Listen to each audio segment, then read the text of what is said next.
Assalamualaikum warahmatullahi wabarakatuh. Apa kabar anak-anakku sekalian? Semoga kalian di rumah dalam keadaan sehat walafiat dan tak kurang suatu apapun. Tetap semangat belajar ya. Kita ketemu kali ini dalam pembelajaran sejarah kebudayaan Islam dengan tema biografi dan peran para tokoh penyebar Islam di Indonesia.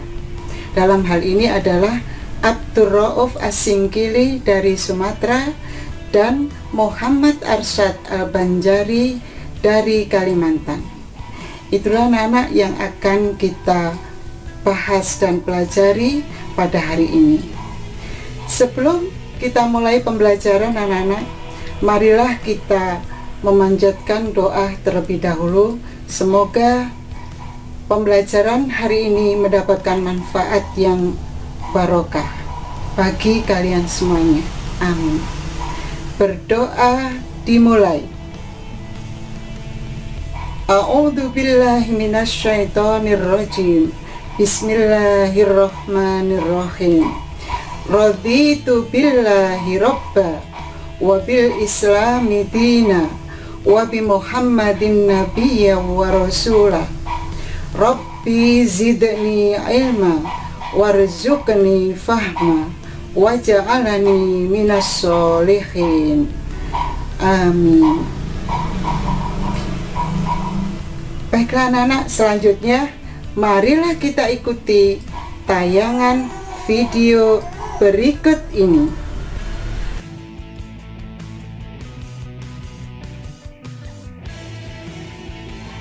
Bab 3, Sejarah Kebudayaan Islam, para penyebar Islam di Nusantara. Di antaranya adalah Syekh Abdurrauf As-Singkili dan Syekh Muhammad Arsyad Al-Banjari. Materi SKI kelas 9 semester ganjil.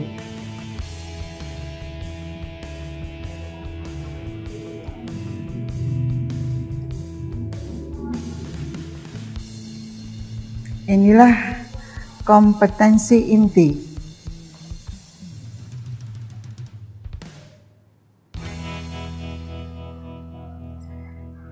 Kompetensi dasar untuk pelajaran hari ini.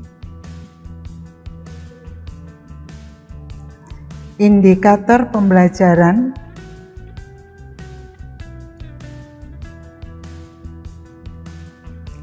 Dan tujuan pembelajaran.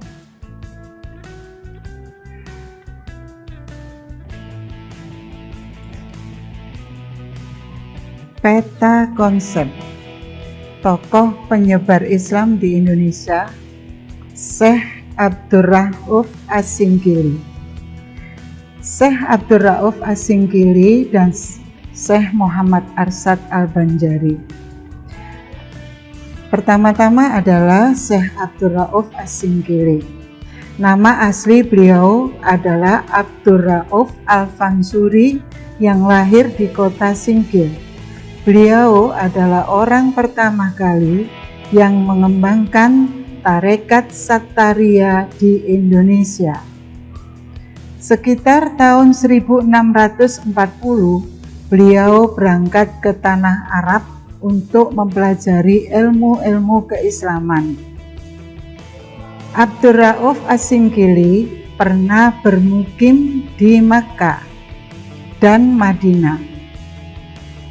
Beliau mempelajari tarekat Sattaria dari gurunya yang bernama Ahmad Kusasi dan Ibrahim Al-Qur'ani. Kemudian Abdurrauf As-Singkili pernah menjadi mufti kerajaan Aceh ketika diperintah oleh Sultanah Syafi'atuddin Tajul Alam. Abdul Rauf Asingkili memiliki sekitar 21 karya dalam bentuk kitab-kitab tafsir, hadis, fikih, dan tasawuf. Beberapa karyanya antara lain sebagai berikut. 1. Kitab tafsir Tajul yang berjudul Turjuman Al-Mustafid atau Terjemah Pemberi Faidah, yakni merupakan kitab tafsir pertama yang dihasilkan di Indonesia. 2. Umdat Al-Muhtajin, yaitu karya terpenting ditulis oleh Abdul Rauf Asingkili. Buku ini terdiri dari 7 bab yang memuat tentang zikir, sifat Allah dan Rasul-Nya, serta asal-usul ajaran mistik. Pada pembahasan di bab terakhir, beliau menceritakan tentang riwayat hidup dan gurunya. 3. Mir'atut At-Tulab fi Tafsil Ma'arif Ahkam Asy-Syar'iyyah li Al-Malik Al-Wahhab, yaitu cermin bagi penuntut ilmu fikih untuk memudahkan mengenal segala hukum syariat. Kitab ini memuat berbagai masalah mazhab Syafi'i yang merupakan panduan bagi para qadhi. Abdul Rauf Asingkili meninggal di Aceh. Beliau dikenal dengan sebutan Tengku Syiah Kuala.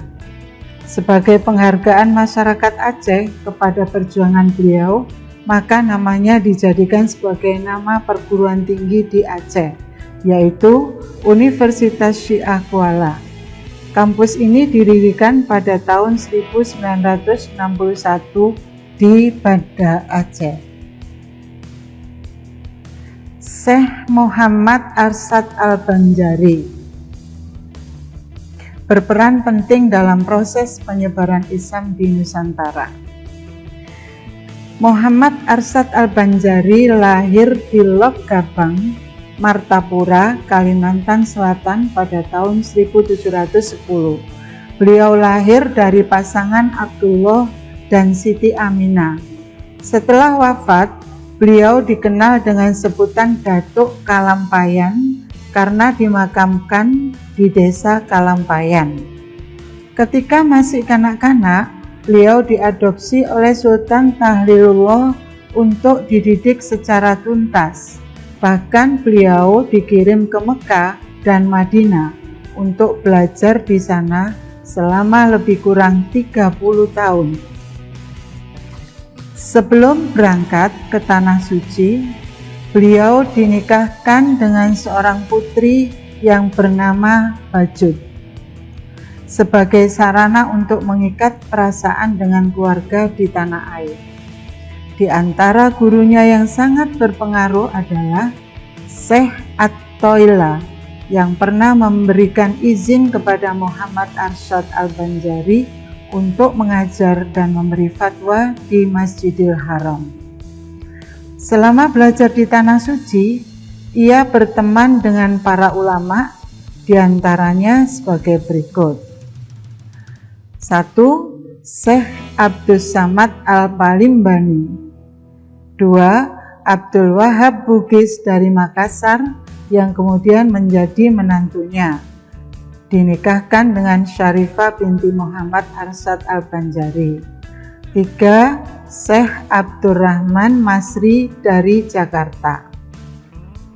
Langkah yang dilakukan Syekh Muhammad Arsyad Al-Banjari sekembalinya dari belajar di Tanah Suci adalah membina kader-kader ulama. Ia meminta kepada Sultan Tamjidillah sebidang tanah untuk dijadikan sebagai pusat pendidikan. Di tempat itulah dibangun rumah tinggal, rumah belajar, perpustakaan, serta asrama bagi para santri. Berkat perjuangan keras beliau dengan dibantu menantunya, akhirnya pusat pendidikan tersebut ramai dikunjungi para santri dari berbagai daerah. Tempat tersebut hingga saat ini dikenal dengan nama kampung dalam pagar, sebab para santri yang belajar dilarang meninggalkan tempat tersebut tanpa izin Muhammad Arsyad Al-Banjari. Beliau juga aktif menulis buku. Di antara karyanya yang terbesar adalah kitab yang berjudul Sabilul Muhtadin, Jalan Orang-orang yang Mendapat Petunjuk. Karena keilmuan beliau yang luar biasa, Muhammad Arsyad Al-Banjari mendapat julukan Matahari Agama dari Banjar. Anak-anakku sekalian, di antara kitab beliau yang sangat terkenal dan menjadi rujukan di negeri kita dan sampai di luar negeri, yaitu di Filipina, di Malaysia dan Singapura, adalah kitab Sabilul Muhtadin. Demikian anak-anak sekalian, di antara biografi Muhammad Arsyad Al-Banjari. Ini adalah sebagian dari karangan Abdul Rauf As-Singkili. Beberapa karya dari Syekh Abdul Rauf As-Singkili antara lain sebagai berikut. 1. Kitab tafsir yang berjudul Turjuman Al-Mustafid atau terjemah pemberi faidah, yakni merupakan kitab tafsir pertama yang dihasilkan di Indonesia. 2. Umdat Al-Muhtajin, yaitu karya terpenting yang ditulis oleh Abdul Rauf As-Singkili.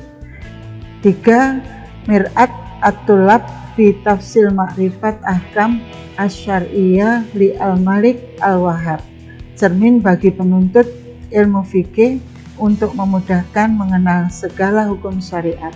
Kitab ini memuat berbagai masalah mazhab Syafi'i yang merupakan panduan bagi para qadhi.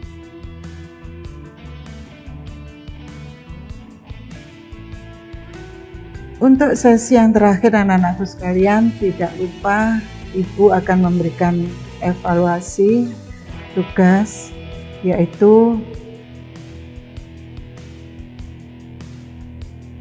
kalian kerjakan di lembar kerja, kemudian diserahkan kepada wali kelas masing-masing. Selamat bertugas.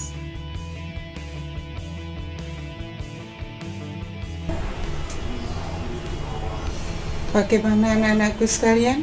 Setelah menyaksikan tayangan video pembelajaran tadi, apakah kalian sudah memahaminya? Jangan lupa tetap semangat belajar dan mengerjakan tugas-tugas yang diberikan kepada kalian. Baiklah anak-anak, kita tutup pembelajaran pada hari ini dengan membaca doa bersama. Berdoa mulai. A'udzu billahi minasyaitonir rajim. Bismillahirrahmanirrahim. Allahumma inni astaudiuka ma 'allamtanihi fardudhu ilayya inda hajati wala tansanihi ya rabbal alamin. Amin. Demikian anak-anak sekalian, sampai ketemu lagi di pembelajaran berikutnya. Assalamualaikum warahmatullahi wabarakatuh.